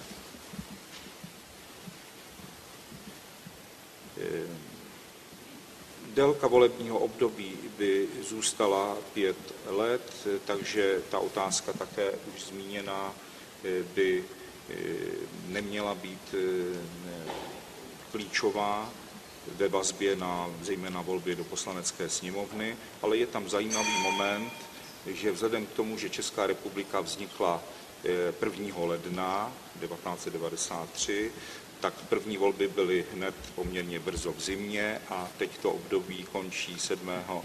března 2013 současného prezidenta republiky a ta předvolební kampaň by probíhala v zimě. Těžiště by zřejmě tedy bylo někdy prosinec a zejména leden a únor, což vyvolalo i představu, že by lepší bylo nějakým způsobem buď zkrátit to období, to asi není reálné, současného prezidenta, nebo nějakým způsobem uvažovat o tom, jak se vyhnout tomuto vlastně problému s počasím. Ale dostávám se k závěru, a to stručně k otázkám rozsahu věcné působnosti, odpovědnosti prezidenta a závěru. Pokud jde o věcnou působnost nebo rozsah pravomocí, já vycházím z toho, že prezident republiky, ať již je volen přímo nebo je volen parlamentem, má plnit 3 funkce. Funkci reprezentační, funkci verifikační neboli supervize a funkci řešení krizových situací. K tomu by měl mít určité pravomoci a je z tohoto pohledu sekundární, jestli je volen přímo nebo parlamentem. Samozřejmě přímo volený prezident podle mého názoru má silnější pozici fakticky, protože se opírá o silnější legitimizační mandát. Pozice prezidenta republiky u nás je relativně silná z pohledu jeho pravomocí a z jedné strany je představa do nich nezasahovat, to je u stran vládní koalice, bych řekl, převládá tento názor. Naopak zejména sociální demokracie má představu možná paradoxní určitého oslabení těch pravomocí, zejména posílením kontrazignace, to znamená souhlasu předsedy vlády nebo jiného člena vlády v určitých otázkách. Aktuálně například se diskutuje otázka milostí prezidenta republiky, které nyní vykonává samostatně, ale je zde i otázka jmenování bankovní rady České národní banky, kterou také vykonává samostatně. Obecně nebo souhrnně je možné říci, že na tom může být neshoda a rýsovala se i v té pracovní komisi, že nebude tedy shoda na rozsahu pravomocí prezidenta. Druhou takovou otázkou, kde není shoda, je problematika odpovědnosti hlavy státu. Současný prezident republiky v České republice není odpovědný s výjimkou takzvané velezrady, to znamená závažných jednání proti územní celistvosti a svrchovanosti státu nebo proti demokratickým základům státu.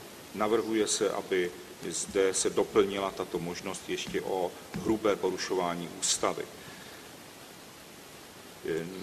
To znamená, že by bylo na parlamentu, aby mohl vyvolat i z těchto důvodů řízení před ústavním soudem. Naopak nechce se, aby zde byla možnost odvolání občany, což by pro přímou volbu bylo zřejmě typické za určitých zřejmě poměrně náročných podmínek. Uzavřel bych asi 2 ještě poznámkami. Bylo by zajímavé v diskusi se zaměřit i na určitou analýzu zkušeností s rozdílnými modely, které známe. Když si vezmeme ty hlavní státy Evropské unie, Francii, Německo, Velkou Británii, Itálii, tak vidíme, že každý z nich má vlastně jiný model vládnutí a přitom je otázkou, nakolik to ovlivňuje efektivnost politického systému, efektivnost fungování společnosti, včetně ekonomických otázek a podobně. Můžeme říci, že to souvisí samozřejmě i s tradicemi a jinými faktory, které ovlivňují, že to není jen otázka efektivity, ale myslím si, že těmto otázkám se věnuje relativně málo pozornosti v České republice. Čili ta argumentace pro přímou volbu by měla asi ukazovat, v čem by jaksi zvýšila efektivnost fungování politického systému. A poslední moje poznámka je, sám se kloním k tomu, že přímá volba prezidenta republiky by měla význam jako součást rozsáhlejších ústavních změn. Samu o sobě ji vidím jako věc bez úplně většího nebo hlubšího významu, Nelze ale vyloučit, že v příštím roce dojde vzhledem k předpokládané druhé vlně hospodářské krize k určitým diskusím o funkčnosti stávajícího politického systému. A tady si myslím, že může být ta otázka přímé volby prezidenta republiky katalyzátorem k diskuzím o dalších ústavních změnách, než o kterých se zatím aspoň oficiálně uvažuje. Děkuji za pozornost.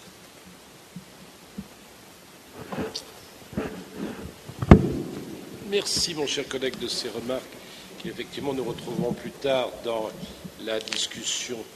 Alors, il nous reste, je crois, une demi-heure pour en débattre. Donc, je donne la parole à la salle ou, comme on dit, ou du moins qui veut prolonger ces présentations. Je vous en prie.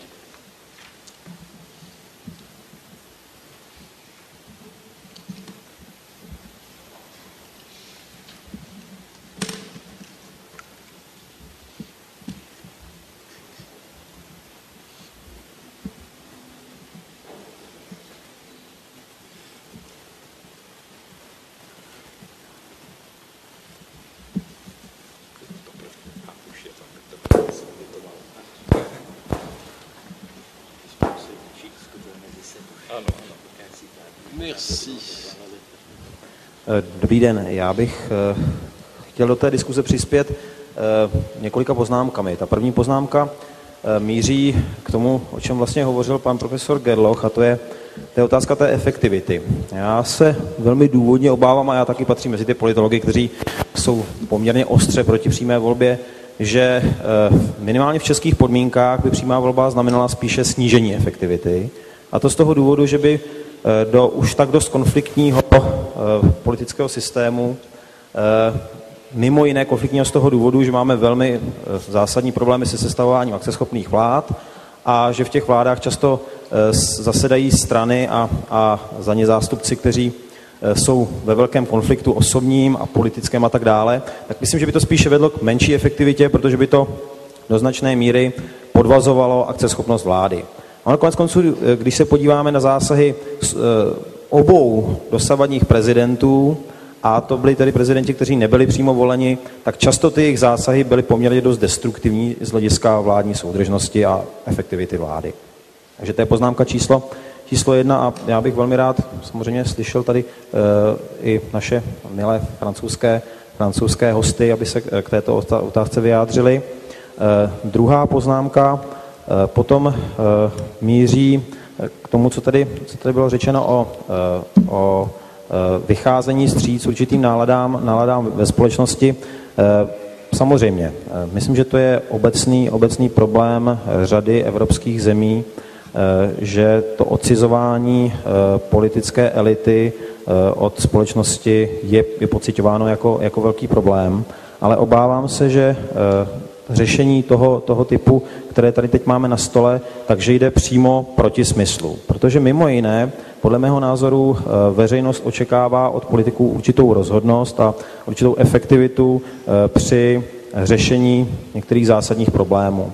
No a tím, že zavedeme další volby přímé, tím, že znovu budeme polarizovat společnost a navíc ještě jaksi vyvolávat náladu nebo nějaká velká očekávání, která jsou s tím samozřejmě u mnoha lidí spojena, tak jenom to zklamání, které bude následovat, protože to samozřejmě nic zásadního v těchto otázkách efektivity nepřinese, tak bude ještě větší a to odcizení bude nadále pokračovat. A to se obávám, že to je velký problém a velké riziko, které minimálně tady u nás v České republice, ale myslím, že i v řadě jiných zemí máme.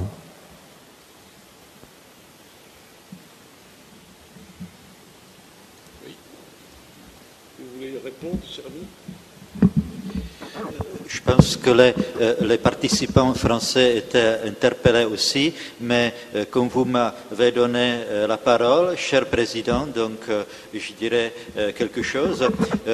Je suis assez d'accord avec mon ami Merclas. Je rappellerai effectivement qu'un problème structurel constant de la République tchèque, c'est l'instabilité gouvernementale, le problème que la France a connu sous les 3e et 4e République, et le problème que la France a résolu sous la 5e République, n'est-ce pas? Le problème que l'Italie a connu sous la 1re République, qu'elle a en gros quand même résolu sous la 2e République. Donc l'exemple notamment de la France, mais dans une moindre mesure même de l'Italie, montre que même les pays qui avaient les plus grands problèmes dans ce domaine ont réussi à résoudre cela. Il est évident que l'élection directe du chef de l'État non seulement n'aidera pas à surmonter ce problème, il va augmenter au contraire les problèmes. Et je rappellerai à nouveau aussi l'exemple que j'ai mentionné en passant dans mon exposé, l'exemple d'Israël. L'Israël a aussi des problèmes avec les formations des gouvernements et l'élection directe du Premier ministre n'a pas du tout amélioré cela, bien au contraire. Lorsque j'ai critiqué plusieurs politologues qui ont proposé l'élection directe du Premier ministre, je profite de l'occasion qui m'est donnée pour dire qu'il y avait un politologue éminent italien, Giovanni Sartori, qui a d'avance compris vers quel résultat cela mènera. Je rappelle son ouvrage Ingénierie constitutionnelle comparée.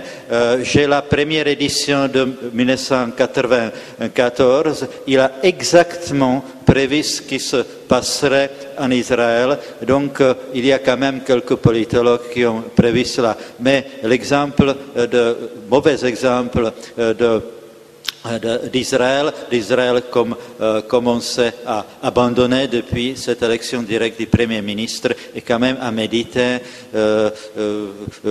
En fait, l'élection directe pose beaucoup de problèmes, crée plutôt des problèmes et ne les résout pas. Merci. Oui, Philippe?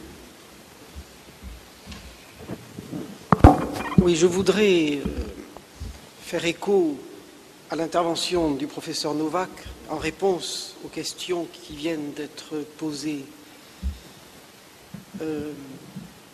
D'abord, sur la crainte que vous exprimez, monsieur, de la perte d'efficacité du gouvernement, voire de l'exécutif gouvernemental. Évidemment, il y a un aspect dont il n'a peut-être pas encore été suffisamment question, mais il en sera, je le sais, dans la suite des interventions à venir dans cette journée d'études. C'est la question de l'organisation du système des partis politiques.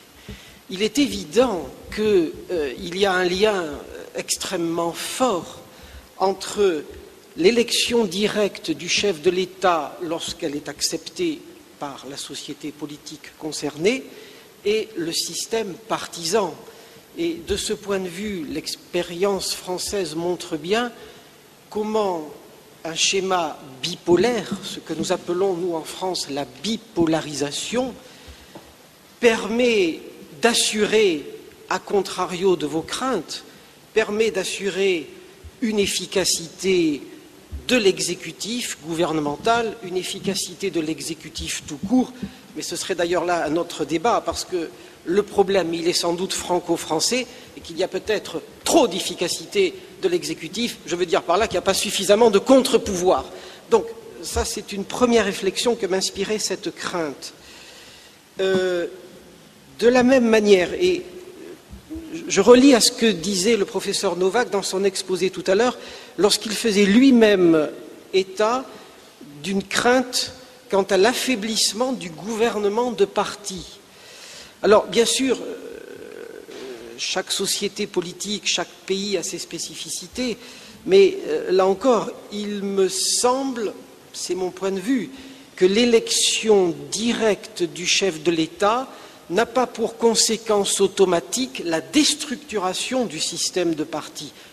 Au contraire, en tout cas, ce serait ma position, je pense que l'élection populaire du chef de l'État peut aider à un renforcement de la structuration du système partisan, précisément lorsque cela peut être le cas, dans un schéma bipolaire. Bon, c'est un peu rapide ce que j'ai dit là, excusez-moi. Et troisième point sur lequel je voudrais intervenir, en réponse à votre question et en écho aussi à l'intervention du professeur Novak, je suis très frappé, je le dis comme je le ressens, je suis très frappé de la crainte que vous exprimez, et je crois pouvoir la comprendre, de la crainte que vous exprimez que l'élection directe du chef de l'État débouche sur un régime populiste excessif. Vous avez l'un comme l'autre fait état de cette crainte. Alors, bien sûr, il y a aujourd'hui en Europe, dans l'ensemble de la grande Europe, des dérives populistes, nous les connaissons, il est inutile d'insister ici.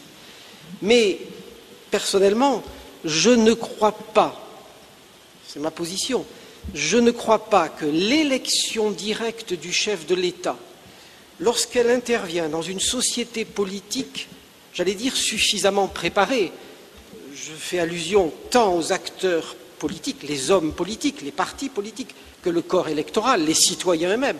Il me semble que ce risque qui existe sans doute n'est pas à craindre systématiquement. Sans doute aura-t-on plus tard dans la journée à revenir sur cette question du populisme. Voilà. C'était quelques remarques en réponse à ces questions. Je crois qu'elle ne suscite pas l'accord complet de M. Novak, à qui je redonne la parole. Merci beaucoup, Monsieur le Président. J'aimerais faire une petite précision à propos de ce qu'a dit Monsieur Claret. Je ne disais pas que l'élection directe du président de la République débouche sur le populisme. C'est le contraire que j'ai dit. J'ai dit que le populisme débouche sur la revendication excessive d'élections directes. Donc l'enchaînement causal est tout à fait différent. Moi, je n'affirme pas du tout que l'élection directe débouche sur le populisme. J'ai dit même que dans certaines situations précises, l'élection directe du chef de l'État est à conseiller. Je ne le conteste pas, n'est-ce pas? Simplement, maintenant, on veut tout élire directement, les maires, les premiers ministres, il y a très peu de temps. En fait, on veut tout élire directement dans n'importe quelle situation, sans tenir compte des spécificités de la logique du fonctionnement des institutions. Et par exemple, en Suisse, le fait qu'en Suisse, il y a un parti gouvernemental qui propose d'introduire l'élection directe des conseils fédéraux, c'est une aberration qui montre bien l'influence du populisme. Ce n'est pas l'élection directe qui crée le populisme, mais c'est le populisme qui crée la revendication excessive d'élection directe. Merci. C'est vrai qu'on a tendance à avoir des élections directes partout, y compris en France des candidats. Monsieur.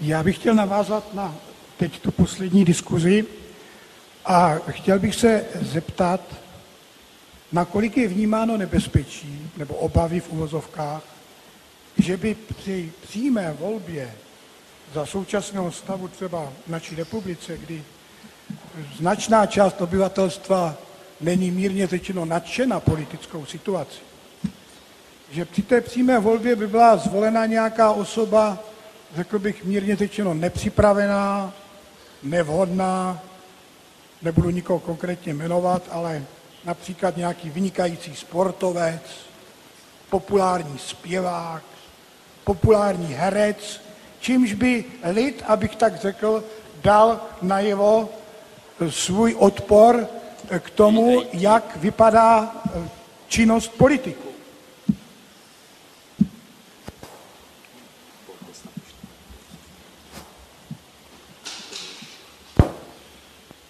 cas vient de se passer à Haïti, effectivement. Slobodan, je crois que tu voulais dire un mot, non?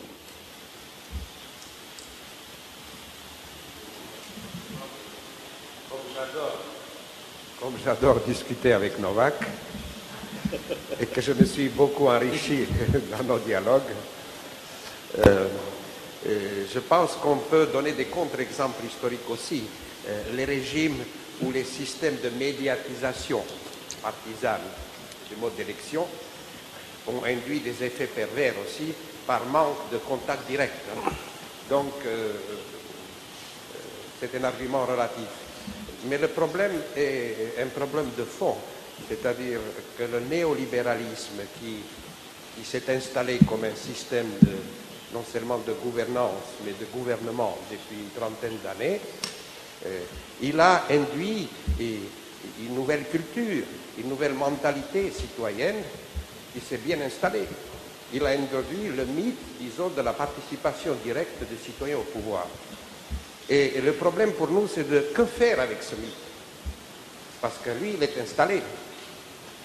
Et l'histoire ne se fait pas à raison des lois sociologiques ou politologiques, qui sont toujours des rationalisations après coup, a posteriori. Mais que faites avec cette sorte de droit acquis, comme on dit en France, par rapport au monde politique et par rapport au système politique? Est-ce que l'attitude la plus raisonnable, pour ne pas dire rationnelle, ne serait pas d'examiner plutôt comment contrôler cette pulsion venue de la base et qui semble bien accrochée? Et est-ce que cette pulsion ne peut pas être récupérée par nos conseils pour rendre le politique plus efficace? Parce que c'est effectivement l'efficacité qui lui manque, c'est pour ça qu'il est en déclin. Mais de tenir compte de cette mythologie qui est à la base du gouvernement du monde, finalement, et dont il faut tenir compte rationnellement pour ce qui nous concerne. Oui.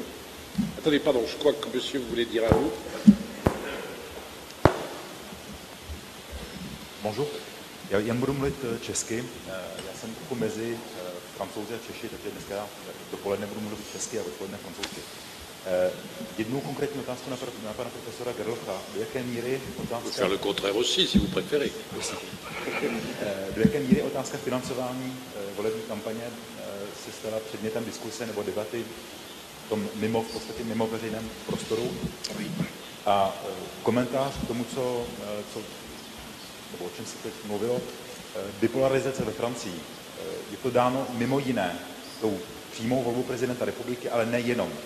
To, co vlastně zahájilo tu de facto tu bipolarizaci, bylo spíš krize v roce 1962 a použití vlastně referenda, respektive referenda a legislativní volby.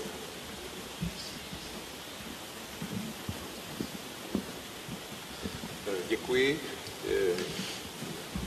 Já bych jednak odpověděl na tuto otázku, jednak bych využil i k určitému krátkému stanovisku už v předchozí diskusi. Já myslím, že u nás jsme v současnosti spíše svědky určité destrukturalizace politické scény, čili ta bipolarizace se jevila někdy na konci 90. let, kdy vlastně to pak vyústilo v tu známou opoziční smlouvu, kde vlastně byla ta představa vytvořit skutečně dva bloky, anebo pokud možno dvě strany, které by reprezentovaly tu politickou scénu, ale to skončilo a dneska se objevují nové politické strany, i to víme všichni, některé uspěly i v loňských volbách a nové se rýsují zase, že by chtěli, takže tady si myslím, že by to nehrálo tak velkou roli. Pokud jde o otázku financování, to chápu i tak, že samozřejmě zase i u té přímé volby by toto hrálo roli, protože velkou úlohu by mělo působení v médiích zejména. A tím se dostávám k té otázce, nakolik tam je ten populistický prvek, to nazvěme. No, já ovšem se domnívám, že bychom mohli za jistých okolností říci, že podstatou demokracie je jakýsi populismus. Jo? Čili pokud je to vláda lidu, tak prostě je tam ten prvek obsažen a tady ta hranice, co je vlastně nepopulistické a co je, to je neostré. Samozřejmě v některých krajních případech to dovedeme říci celkem jednoznačně, ale ne vždy. A demokracie se tedy opírá nejenom o nějaké odborné argumenty, ale prostě působí tam, bylo to i připomenuto, už působí tam prostě i některé momenty iracionální a emotivní a tak dále. A s tím souvisí ta otázka, jestli by tedy byl zvolen třeba sportovec nebo umělec. Já osobně se to nedomnívám, i když samozřejmě by se to objevilo, tyto kandidáti, ale spíš si myslím, že by bylo dosti pravděpodobné, když se podíváme na tu míru důvěry, že by to mohl být někdo z oblasti vědy nebo vysokého školství, nějaký profesor, spíše ovšem tedy jaksi ne právník nebo politolog, kdybychom třeba mysleli na nás s přítelem Novákem, že jo? Ale my bychom do toho ani nešli. Že jo? Čili někdo, lékař například, jsou někteří, kteří jsou obecně uznávaní, a nebo by to mohl být někdo z oblasti, řekněme, takové spíš jakoby regionální politiky, nebo třeba spíše jakoby soudnictví, nebo něčeho takového, co není přímo úplně v centru, z té regionální, tam asi nebude mít tak širokou podporu, pak celostátně ten představitel. To se spíš projevuje při volbách do Senátu, kde prostě starostové mají úspěch, ale těžko bude nějaký primátor úplně takto známý celostátně pak úspěšný, ale třeba skutečně se dá říci, že ty soudní instituce možná se těší určité důvěře. A tady by potom nastala ta otázka, jestli by měl reálné možnosti něco ovlivnit a jak by vypadal ten vztah parlamentu. V podstatě já tam vidím dvě hlavní možnosti, které současný prezident republiky má beze změny pravomocí. První je právo veta vůči zákonům a za druhé možnost obracet se na ústavní soud, zase s návrhem na zrušení zákonu jako neústavní.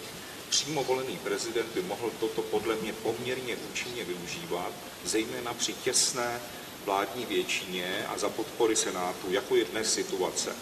Čili pokud by byl blízký názorům Senátu, tak by mohl využít to, že by vlastně vedl velkou kampaň vlastně proti vládě a namítal by prostě, využil by prostě ty mediální možnosti, že ten návrh zákona je sporný a že ho bude vetovat a když prohraje, potom bude přehlasován, že bude na ústavní soud.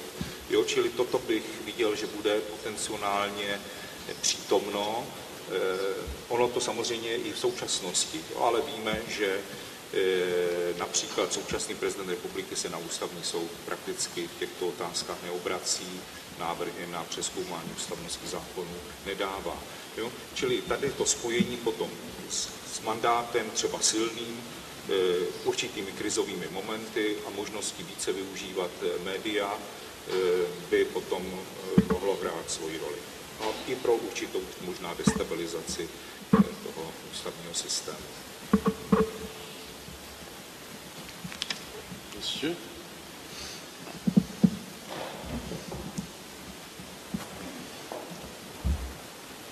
Dobrý den, já se jmenuji Jiří Němec, působím toho času ve veřejné správě a učím ústavní a správní právo na Metropolitní univerzitě. Já bych možná především pro naše francouzské kolegy připomněl, že ona diskuze o změně způsobu volby v České republice byla několikrát. Legitimní podle mě byla diskuze před několika lety, před několika možná 10 lety, o změně způsobu volby, pokud jde o volby do Poslanecké sněmovny.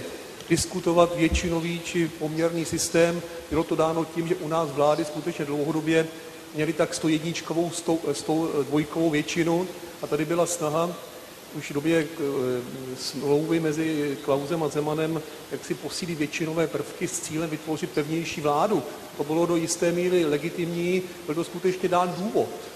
Chápu také důvod, proč se diskutuje o přímé volbě starostů a primátorů a hejtmanů, protože málo kdo ví, lidí, kdo se o to nezajímá, že starosta, primátor, hejtman vlastně rozhodovací pravomoci nemá žádné, má jeden hlas zastupitelstvu, jeden hlas v radě a rozhodují kolektivní orgány. Já sám nejsem přítelem této změny, ale chápu důvod. A tady trošku navážu na profesora Gerlocha, když zmínil jako jeden z důvodů volit či nevolit přímo třeba i roční období, únorové či lednové či předvánoční. Já jsem velmi přesvědčen, že tady neexistuje žádný reálný, racionální důvod ke změně způsobu volby prezidenta. Já si myslím, že na počátku stála volba prvního nástupce Václava Havla v této funkci, v době, kdy se volil jeho nástupce způsobem, který normální občany, kteří se o politiku nezajímají, a to bylo v přímém přenosu. Skutečně ta volba byla tříkolová a nakonec podle mého názoru takřka a pouze jenom hrozba kandidatury Karla Gotta, jedně přeháním, vedla politiky k tomu, že se shodli na politickém řešení dané situace. Už tenkrát potom se diskutovalo, jestli přímá volba. Pak se to uklidnilo a byl 5 let klid. Pak opět nastala další volba prezidenta České republiky způsobem, který všichni pamatujeme. A opět se vyvstala otázka přímé volby z důvodu skutečného stavu. Tady podle mého názoru dlouhodobě ho mám, tady neexistuje racionální důvod měnit pravomoci prezidenta, racionální důvod měnit způsob volby. Na začátku skutečně byly negativní zkušenosti s realizací způsobu volby v těchto dvou případech. A to si myslím, že není dobré, aby z těchto důvodů se změnila ústava. Ústava, a souhlasím s profesorem Gerlochem, je docela komplikovaný konglomerát norem, a když do toho jít, tak skutečně důvodů, který budou mít obecnější charakter, bude to propracovanější, a tohle skutečně vidím jako značnou míru populismu a myslím si, že to není dobrá cesta, i když chápu, že se na to občany České republiky mohou v uvozovkách chytit. Je vous remercie. Bien, écoutez, on va peut-être s'arrêter là, d'autant plus que nous aurons l'occasion de retrouver ces sujets dans les débats tout à l'heure et cet après-midi. Personnellement, je n'ai pas souhaité intervenir ce matin sur le fond, parce que comme tout ceci est à peu près l'objet de la communication que je vous ferai dans quelques minutes, je ne voulais pas commencer par la livrer en petits morceaux. Si vous voulez bien, je pense qu'on pourrait s'arrêter 10 minutes de pause avant de reprendre à midi, donc pour le deuxième bloc. Merci, à tout de suite.